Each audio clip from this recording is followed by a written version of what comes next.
Oi, colegas, tudo bem? Hoje a gente vai trazer um vídeo aqui em que nós vamos falar sobre o conceito de doença e de enfermidade, né? É um conceito que é um pouco diferente e como que isso pode ser aplicado num contexto de um adoecimento viral, por exemplo, como que a gente tem passado aqui durante essa pandemia de Covid-19.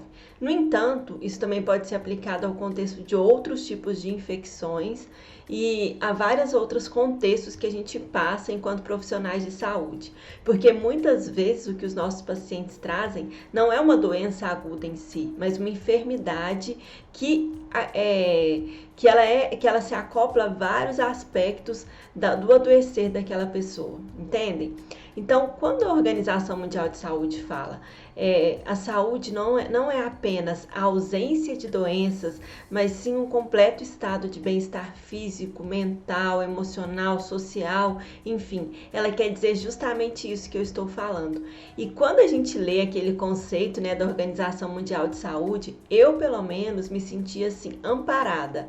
Eu falei, nossa, não sou eu apenas que não acredito que doença seja apenas aquele sintoma ou seja aquele quadro agudo, não é verdade? Nós temos um preparo enquanto profissionais para lidarmos com a doença aguda, com quadros agudos, e a gente lida com os quadros crônicos muitas vezes como se eles fossem agudos, querendo tratá-los com medicamentos alopáticos que a longo prazo nós sabemos geram muitos efeitos colaterais e criam no paciente uma falsa sensação de que ele não precisa se responsabilizar por aquilo que ele tem feito da sua vida. Então, hoje, um dos grandes problemas que nós temos é justamente isso. São três pilares que a gente fala que sustentam uma boa prática da medicina integrativa, que são a autonomia, a autorresponsabilidade e o autocuidado, que devem ser difundidos para que nós possamos entender, inclusive, o nosso papel nesse novo modelo de saúde e para que isso também possa ser levado para os nossos pacientes, para que eles possam compreender que eles também participam do processo de saúde e de doença, né? E eu me lembro, assim, eu sempre tenho essa percepção muito antes de estudar. Eu sempre gostei de compartilhar as opções terapêuticas com o paciente. E muitas vezes eu me questionei se eu estava sendo certa, porque a gente veio de uma formação em que o médico dita as regras, em que o médico fala o que tem que ser feito, em que ele se coloca e pronto. E muitas vezes eu me via ali diante de fatores que eu tinha duas ou três escolhas e eu trazia essas escolhas para o paciente. Por exemplo, eu tenho aqui a possibilidade de mudar sua terapia antirretroviral pela sua dificuldade com o horário do sono. No entanto, se a gente fizer essa mudança, você vai ter isso, isso, aquilo, outro, como fatores que vão te dificultar com o uso da outra terapêutica. E aí isso é um compartilhar. E muitas vezes a resposta que eu recebi era a seguinte: uai, doutor, é você que sabe, não é não? Não sou eu que vou saber o que eu tenho que fazer. Por quê? Porque nós estamos acostumados, e os nossos pacientes e as pessoas do mundo, acostumados a esse modelo em que nós ditamos as regras e eles obedecem. E aí, gente, é muito fácil se manter naquela mesma postura de criança, aquela postura infantil em que, eu não vou fazer nada, porque é como se o médico, a médica fosse meu pai e eu sou uma adolescente e eu emburro e não tomo remédio, eu emburro e não faço nada, não mudo a minha alimentação, eu não consigo fazer nada por mim. Por quê? Porque eu deleguei o meu poder a outra pessoa, aquele profissional que se colocou ali para resolver tudo para mim. Então esse modelo ele tem mudado, né? A gente passa por um processo de mudança e você vai ver que isso tudo que eu tô falando tem a ver com o contexto que eu vou trazer. A gente passa por um processo de mudança, de olhar. Como eu já falei em muitas outras lives, o olhar está saindo do médico para o paciente, o atendimento está saindo de ser centrado no médico para ser centrado no paciente. No entanto, nós médicos precisamos estar cada dia mais cuidando da gente para que a gente possa também oferecer esses conceitos novos para os nossos pacientes. Esses dias eu estava lendo um artigo muito interessante que trazia o fato de que a pandemia do Covid-19 ela é um acelerador de futuros. Todos os eventos traumáticos que são trazidos para a humanidade dessa maneira, eles servem e acabam servindo para acelerar o futuro, ou seja, para transformar algo que levaria 10 anos para ser estudado e desenvolvido, por exemplo, como aulas online para crianças, em de repente acontecer do dia para a noite, sem estrutura, e ao mesmo tempo aquilo lá ser uma experimentação que vai guiar outras formas de educação no futuro, por exemplo. E eu vejo isso também na nossa área. Quanto de tecnologia não está sendo produzido, né? Quanto de conhecimento e, ao mesmo tempo, quanto da percepção que veio de uma forma traumática de que nós precisamos nos cuidar. Nós, enquanto profissionais, também somos humanos, também somos pacientes em muitos momentos, né? Em muitos momentos difíceis nós somos pacientes, nós nos encontramos doentes, nós nos encontramos estressados, ansiosos, infelizes, e tudo isso reflete na forma como a gente se coloca lá na frente, como a gente se coloca pro paciente. E também aqueles que estão ali sendo atendidos por nós, eles estão tendo a percepção do luxo que é ter um sistema imunológico bom e do luxo que é você realmente ter fé, que não é nada de mimimi, que ter e desenvolver e buscar uma vida mais saudável, e aqui eu não estou falando só de ser fitness, eu estou falando de saúde de uma forma geral, que a gente falou aqui no começo. Então, ser saudável é algo que vale muito mais do que muitas outras coisas, entendeu? Então, o que se espera desse resultado final desse processo é que as pessoas busquem um estilo de vida mais saudável, cada dia mais, e acelerado pelo processo traumático que a gente tem vivido, né? Porque quando o nosso cérebro ele tem maneiras de aprender. Uma das maneiras é quando a gente institui ali rotineiramente novos hábitos, em que a gente começa a criar novas trilhas mentais. E uma outra maneira é quando a gente é colocado diante de um grande choque emocional. E esse grande choque emocional, ele faz com que automaticamente comportamentos que a gente não tinha, a gente busque por eles, para evitar novamente aquele grande estresse que a gente passou. Então, nesse momento, nós estamos passando por um processo de grande choque emocional. Muitas vidas foram perdidas e muitas ainda serão, infelizmente. E a gente, enquanto isso, mesmo que não tem ninguém da minha família sendo afetado, não interessa.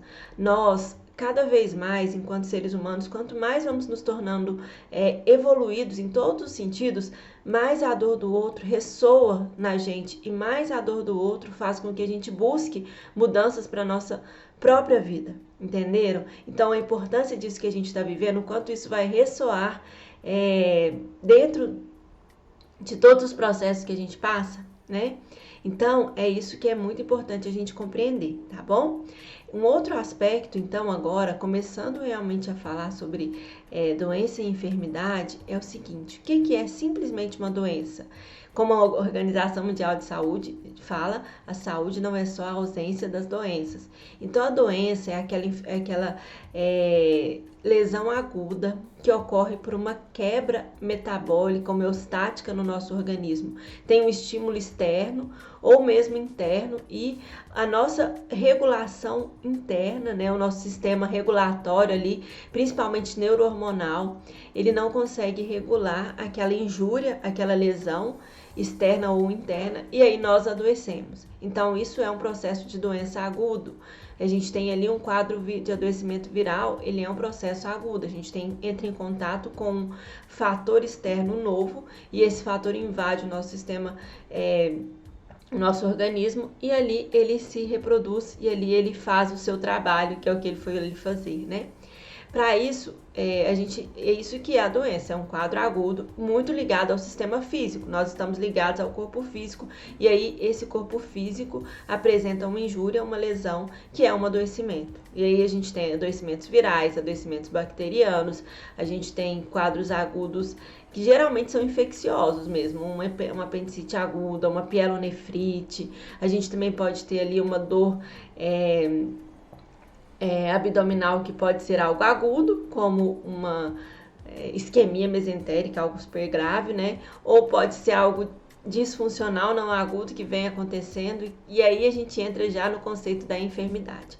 Então, o agudo o agudo que aparece no corpo físico, ele é a doença.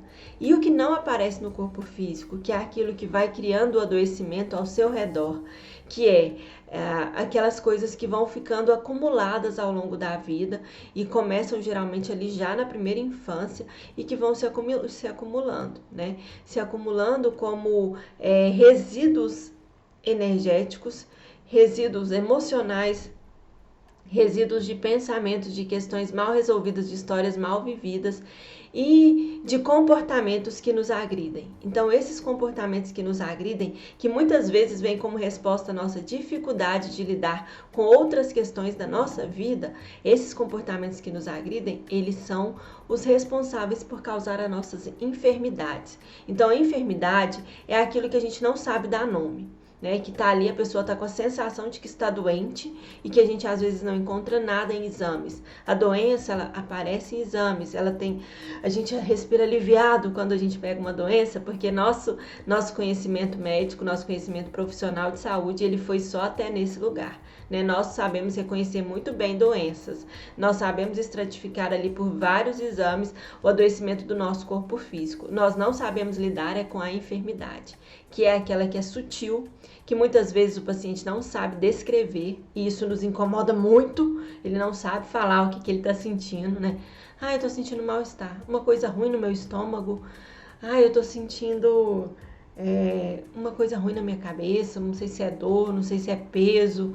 E aí, gente, essas queixas que a gente chama de disfuncionais, que elas aparentemente não estão ligadas a nada, essas queixas estão ligadas geralmente às enfermidades, que é esse adoecimento que vai sendo construído a partir do nosso processo de adoecer ao longo da nossa vida e que tem tudo a ver com hábitos ruins que a gente vai adquirindo, com hábitos positivos que a gente não consegue adquirir, e com esses hábitos, eles não são só comer ou não fazer exercícios físicos. A gente tem que entender muito bem isso, que o problema começa nos nossos pensamentos. Então, os hábitos mais ruins que a gente pode ter, que os nossos pacientes podem ter, são os hábitos de pensar ruim, né? De pensar mal, de ficar mal, porque isso não leva só às doenças psiquiátricas, como é o que a gente tem mais frequentemente visto, mas isso leva às doenças físicas também, a partir do momento em que ter pensamentos, sentimentos negativos,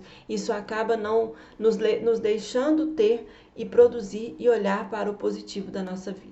Entendem? Então aí, isso faz com que a gente tenha essa percepção do agudo, do que é crônico, que está mais ligado à enfermidade, e principalmente da enfermidade como esse algo sutil, que geralmente não aparece nos exames e que geralmente nos deixa ali com o paciente indo e voltando, indo e voltando, indo e voltando, indo e voltando, muitas vezes ao consultório, sem que nós possamos fazer nada de resolutivo para ele. Então essa é a diferença principal. Entenderam?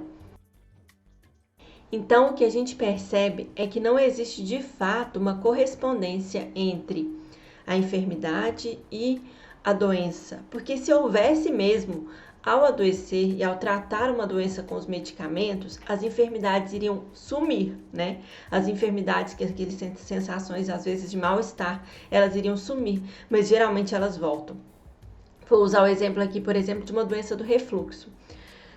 Tem ali, a gente sabe que tem as mudanças comportamentais que precisam ser feitas. Então, a pessoa vai ali, trata, toma o remédio aparentemente deveria atuar e melhorar de fato, e a gente vê que tem recidivas que muitas vezes não melhoram, tem casos que não melhoram, muitos casos. É porque a pessoa não mudou os hábitos de vida, eu concordo plenamente. No entanto, ela também não mudou a enfermidade, ela não mudou o que está causando aquela lesão ali a nível emocional, né? Se ela vive estressada pelo trabalho ou pelas relações mal resolvidas, como que ela vai melhorar o seu refluxo? Ou mesmo como que ela vai mudar a forma de alimentar, sendo que ela está sempre usando a alimentação para compensar todo aquele estresse que ela vive. Entendem? Então entendem que a enfermidade ela vai num lugar sutil, que envolve sim comportamentos, sentimentos, pensamentos e o que a gente chama de corpo sutil, que na verdade nada mais é do que esse nosso campo eletromagnético. Eu já falei disso em algumas outras lives, se quiser procurar aí para trás, e nos cursos que eu dou eu falo mais profundamente sobre isso. Então a gente tem aqui essa enfermidade adoecendo o corpo sutil, adoecendo o campo eletromagnético, adoecendo os outros corpos, né? Que a gente tem, que são mais energéticos. E você não precisa acreditar nisso não, tá, gente? No entanto, se você... Não é questão de acreditar, não. A gente já tem aí muitos estudos científicos nessa linha de trabalhar o campo eletromagnético e de nos mostrar isso. E esses estudos, eles são bem sérios, são estudos novos, são estudos que têm sido usados como referência para mudanças de paradigma que a gente tem vivido e que aqui é outro ponto que é importante você entender. O que a ciência consegue? Às vezes a ciência consegue chegar, já conseguiu chegar a muitos lugares e às vezes não conseguiu em alguns lugares. Aqueles lugares que ela já conseguiu, por exemplo, a nossa ciência, a forma como a gente faz ciência cartesiana, ela é muito boa. E a gente tem visto agora, nesses momentos de quadros agudos, o quanto ela é efetiva, né? Para uma doença como um quadro viral que é agudo, ela é muito efetiva. Ela é muito efetiva para nos dar dados sobre aquilo que realmente pode acontecer estatisticamente, matematicamente. E por isso que é tão importante a gente ouvir esses dados. E eu os ouço e eu os uso como referência. E aí, justamente aqui também na linha da medicina integrativa, a gente tem muita evolução e o que a gente vê é que a ciência não vem nada mais, a ciência só vem simplesmente comprovando aquilo que a gente já sabe a partir dos conhecimentos das medicinas antigas, tradicional chinesa, tradicional indiana, da antroposofia. Então, o que a ciência vem trazendo é a comprovação de algo que a gente já tem estudado em outras linhas. Então, assim, tá todo mundo falando a mesma coisa, entenderam? Em alguns lugares, a ciência ainda não conseguiu chegar, por exemplo, nesses lugares mais sutis. Só que ela consegue chegar nos resultados a nível físico quando nós atuamos numa enfermidade, entendem? Então, muitas vezes o que a gente tem com relação a práticas integrativas, que são usadas, né, como tratamento integrativo, adicional àquele tratamento convencional, o que a gente tem de estudos são infinitos. Se você quiser entrar aí no site da Universidade do Arizona, que é uma universidade referência que eu confio de estudos das práticas integrativas, se você quiser entrar aí também no site da Organização Nacional, né, de Medicina Integrativa, que é um site em inglês, e ele tem vários e-books para você estudar também, se você quiser. Então, esse lugar aí é um lugar onde a ciência vem mostrar os resultados, entendeu? Às vezes ela não consegue trazer exatamente a explicação de como aquilo acontece, porque é um lugar que a nível cartesiano ela pode ser que não consiga ir, mas ela consegue trazer os resultados. Entenderam? Isso é um grande diferencial que a gente tem aí de usar o método científico cartesiano para nos apoiar nisso, para nos apoiar na percepção dos resultados que as práticas integrativas têm e que a medicina centrada na pessoa tem na evolução de autonomia, autorresponsabilidade, autocuidado daqueles pacientes que a gente cuida usando essas abordagens, tá bom? Então, justamente isso, a gente consegue ir a gente às vezes trata a doença e não consegue tratar a enfermidade, porque a enfermidade ela tem a ver com esse tratamento que vai no outro lugar, que não é o lugar do físico exatamente, que é o lugar do comportamental, o lugar do observacional, do mental, do emocional, entendem? E do espiritual. Então, por isso que muitas vezes a gente não consegue realmente resolver a questão da enfermidade. E o que o adoecimento viral tem a ver com isso? Bom, quando a gente tem ali um ataque viral, né? Ataque, né? Não gosto muito dessa palavra. A gente tem ali uma injúria, a gente entra em contato, o nosso corpo físico entra em contato com um corpo novo, né? Que é um corpo viral, ali, que não é nem célula ainda, né? Mas que faz um grande estrago. E aí esse vírus, ele entra em contato com o nosso organismo e a gente desenvolve dois tipos de resposta imune. O que é a resposta imune? É a resposta dos nossos leucócitos e linfócitos para combater aquele vírus que acabou de entrar. Então, geralmente, os linfócitos T citotóxicos são os principais envolvidos nessa resposta imune. E, gente, nós não saberíamos tudo isso se não tivéssemos tido a pandemia do HIV há 40 anos atrás. Há mais ou menos 40 anos atrás, porque foi a partir disso que todos os estudos de sistema imunológico se desenvolveram. Então, para vocês verem o quanto é importante, ao passar por essas situações, nós desenvolvermos realmente o quanto a ciência se desenvolve quando a gente passa por situações parecidas com essa, entenderam? Então, ali, quando a gente tem o contato com o vírus, nós desenvolvemos dois tipos de resposta imunológica. A resposta imunológica primária e a resposta imunológica secundária. A resposta imunológica primária, quando nós temos aí o nosso sistema, o nosso organismo invadido, nós temos uma resposta imunológica primária, que é aquela quando nosso corpo não reconhece aquele agressor. Então, ela é uma resposta mais demorada, que é o que acontece quando nós entramos em contato com algum vírus novo, que a gente não conhece, entendeu?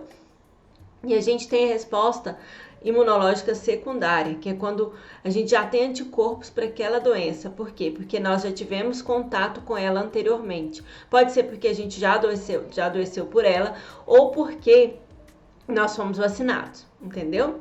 Então aí, o que a gente tem essa resposta imunológica, e essa resposta imunológica depende muito mesmo de vários fatores, como a gente já tem estudado isso. Então, uma resposta imunológica, para ela ser adequada, ela depende de fatores muito diversos dentro do nosso próprio organismo. Então aí entram a questão das enfermidades, porque a gente tem uma doença aguda, com a qual a gente está lidando. No entanto, para que nós tenhamos uma resposta imunológica boa, é importante que nós tenhamos o menor número de enfermidades possíveis, né? A enfermidade não é número, né? Nós temos o menor número de comorbidades possíveis. E a enfermidade em si, que é esse aspecto mais geral, ele tá ligado a essas comorbidades. Por quê? Porque muitas vezes um diabetes, uma hipertensão, ele tem vários fatores que contribuem ali. E a pessoa pode até tomar o remédio e estar controlada. No entanto, ela continua com uma enfermidade, já que ela não mudou aquele fator agressor a nível físico mesmo, mas que continua recebendo uma agressão, entendeu?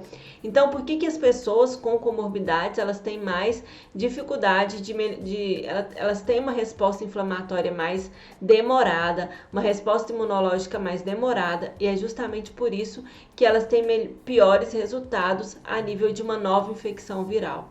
E isso é muito sério, porque o que a gente tem visto é que muitas pessoas aparentemente sem comorbidades estão tendo quadros graves, estão falecendo, e aí vem a nossa questão: nossa, mas esse vírus é tão agressivo assim que ele ataca todas as pessoas, mesmo as que não têm comorbidades? E aí eu te falo, ela pode não ter uma comorbidade, mas com certeza ela tem ali uma enfermidade, tem algum processo, né, ou nutricional, metabólico. A gente descobriu recentemente a questão da obesidade, que já era muito claro, pelo menos para mim, né?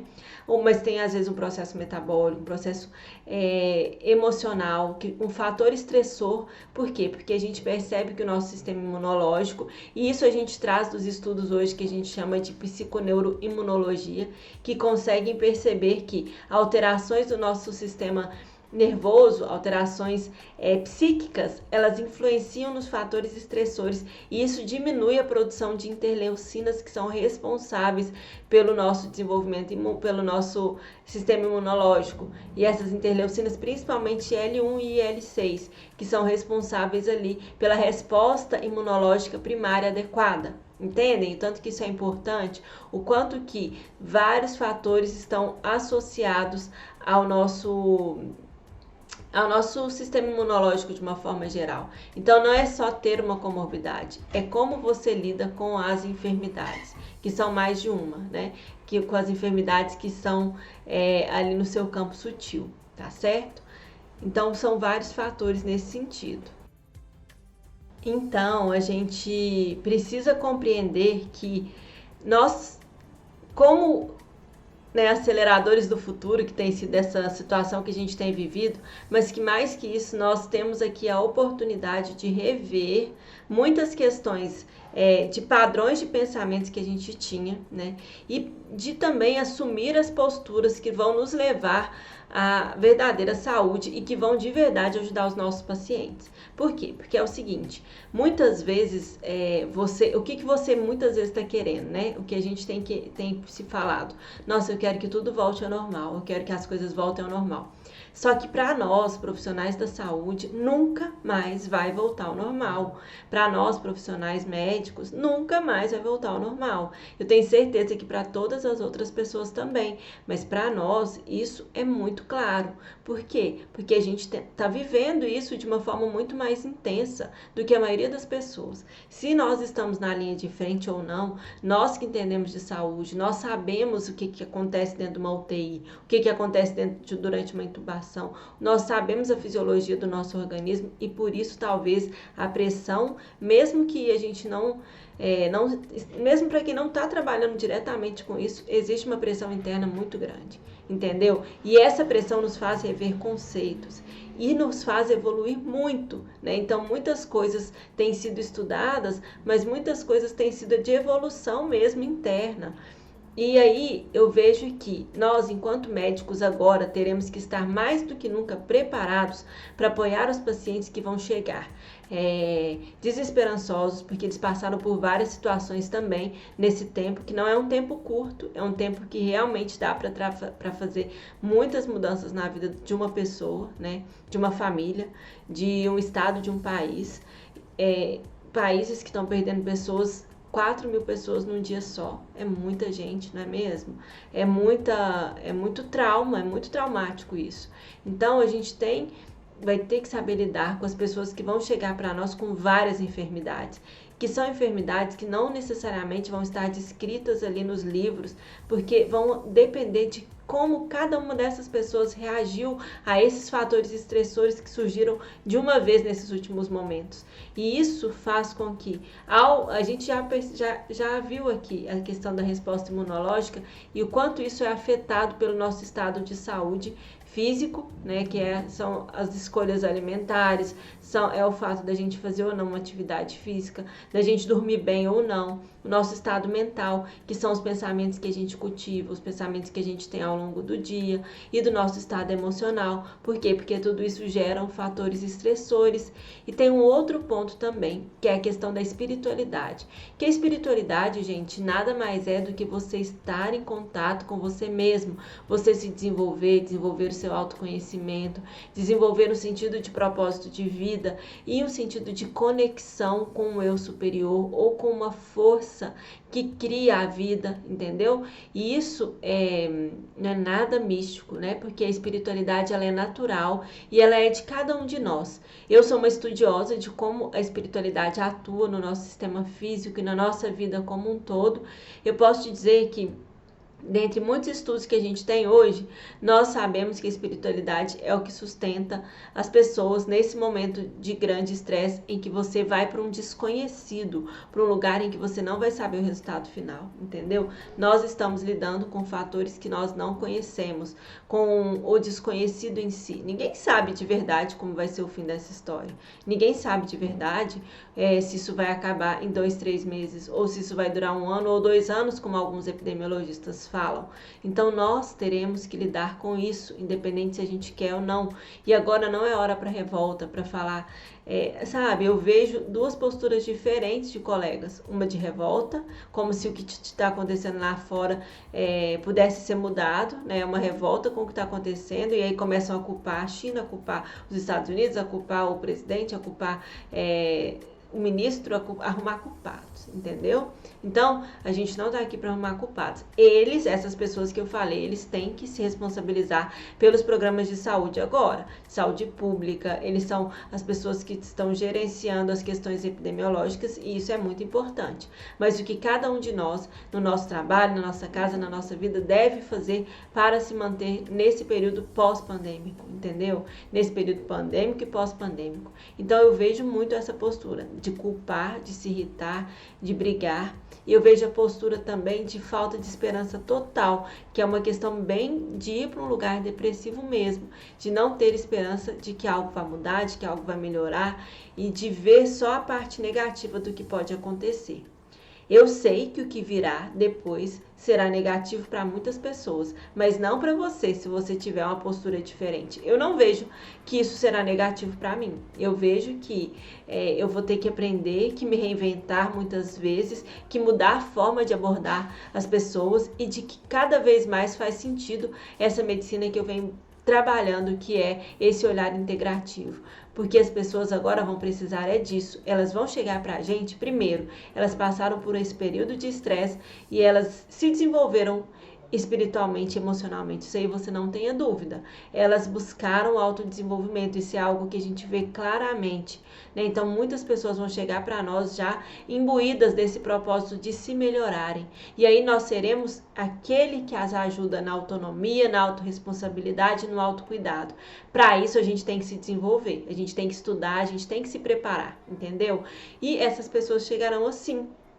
E as outras pessoas chegarão muito adoecidas, muito revoltadas, muito adoecidas de enfermidades que nós não iremos reconhecer talvez no corpo físico, a menos que ela se manifeste depois de muito tempo, entre queixas disfuncionais, entre dores no corpo, entre mialgia, entre as pessoas achando que aquilo é um piti, entendeu? Então nós cada vez mais passaremos por esse processo aí na nossa saúde, na saúde como um todo, pública ou privada, aqui ou nos Estados Unidos, aqui ou na Europa, entendeu? Então não tem para onde fugir, gente, não tem para onde fugir. Nós teremos que trabalhar a gente, nós teremos que nos empoderar desse lugar de ajudar os pacientes a se cuidarem, né, de ajudar os pacientes a passar por esse processo. E esse acelerador que tem sido esse momento tem nos trazido essa oportunidade de aprender mais, de buscar mais, de conhecer além da caixa, porque é isso que vai nos tirar do senso comum. Porque o senso comum, a maioria dos colegas vão cair na dor, na revolta, e eu sei que é assim, porque eu convivo com as pessoas, a maioria vai cair na dor, na revolta, na busca desenfreada por trabalhar, para compensar as perdas, e aí muitas vezes não existirá mais aquele trabalho do jeito que você está acostumado, não existirá mais aqueles pacientes como você está acostumado, não, acabou, entendeu? Tudo vai voltar ao normal? Vai, mas vai ser um normal muito diferente do que a gente estava acostumado, vocês podem ter certeza disso. E aí, eu trago esse conceito de doença e de enfermidade, peço para você se aprofundar nesses conhecimentos. Tem um livro que é do Amit Goswami, que é um físico, né, que se chama O Médico Quântico, é um livro bem legal, desconstrói aí todos os seus preconceitos, dá uma olhada nesse livro, porque ele traz essa percepção dessa integralidade do ser integral, físico, mental, emocional, espiritual, tá bom? Tô te indicando esse livro aí, porque é um livro bem bom para você que está começando às vezes seus estudos, seu conhecimento nessa linha, tá bom? Então, até mais, e eu espero que eu possa ter contribuído, e eu gostaria que, se você tiver gostado, escreve aqui talvez um tema que me sugira que eu possa falar, entendeu? Eu tenho tentado trazer temas que fazem sentido nesse momento e que fazem sentido de uma forma geral para nós que somos profissionais da saúde, tá bom? Um bom dia e até mais.